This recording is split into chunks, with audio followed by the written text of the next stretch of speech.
एक बार एक किसान परमात्मा से बड़ा नाराज हो गया। कभी बाढ़ आ जाए, कभी सूखा पड़ जाए, कभी धूप बहुत तेज हो जाए तो कभी ओले पड़ जाए। हर बार कुछ न कुछ कारण से उसकी फसल थोड़ी खराब हो जाती थी। एक दिन बड़ा तंग आकर उसने परमात्मा से कहा, देखिए प्रभु, आप परमात्मा हैं, लेकिन लगता है आपको खेती बाड़ी की ज़्यादा जानकारी नहीं है।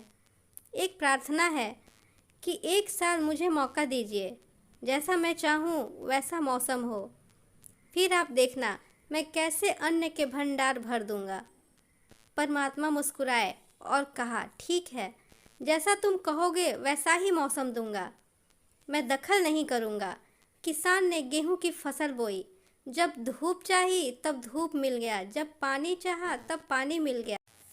तेज धूप, ओले, बाढ़, आंधी तो उसने आने ही नहीं दी। समय के साथ फसल बढ़ी और किसान की खुशी हुई का ठिकाना न रहा, क्योंकि ऐसी फसल तो आज तक कभी हुई ही नहीं थी। किसान ने मन ही मन सोचा, अब पता चलेगा परमात्मा को कि फसल कैसे उगाते हैं। बेकार ही इतने बरस हम किसानों को परेशान करते रहे। फसल काटने का समय आ गया। किसान बड़े गर्व से फसल काटने गया, लेकिन जैसे ही फसल काटने लगा एकदम से छाती पर हाथ रख कर बैठ गया। अरे ये क्या, गेहूं की एक भी बाली के अंदर गेहूं नहीं थी। सारी बालियां अंदर से खाली थीं। बड़ा दुखी होकर उसने परमात्मा से कहा, प्रभु ये क्या हुआ? तब परमात्मा बोले, ये तो होना ही था। तुमने पौधों को संघर्ष का जरा सा भी मौका नहीं दिया। न तेज धूप में उनको तपने दिया, न आंधी ओलों से जूझने दिया। उनको किसी प्रकार की चुनौती का एहसास नहीं होने दिया।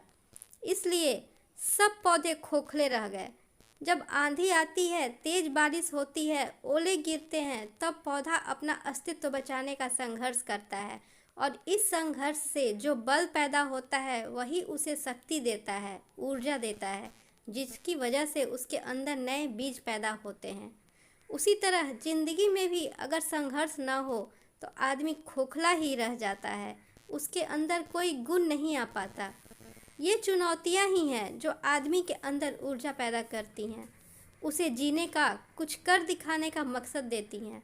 सोचो, अगर ये सब ना हो तो ज़िंदगी कैसी होगी। इसलिए चुनौतियों से डरो या भागो नहीं, बल्कि उससे कुछ नया सीखने की कोशिश करो। आशा करती हूँ कहानी अच्छी लगी। अपनी राय इस कहानी के बारे में कमेंट बॉक्स में ज़रूर दें। साथ में अगर कहानी अच्छी लगी तो एक लाइक भी दें, क्योंकि आपका लाइक मेरे लिए मोटिवेशन है। और इसी तरह की नई नई कहानियों के लिए मेरे चैनल को सब्सक्राइब करना न भूलें। धन्यवाद।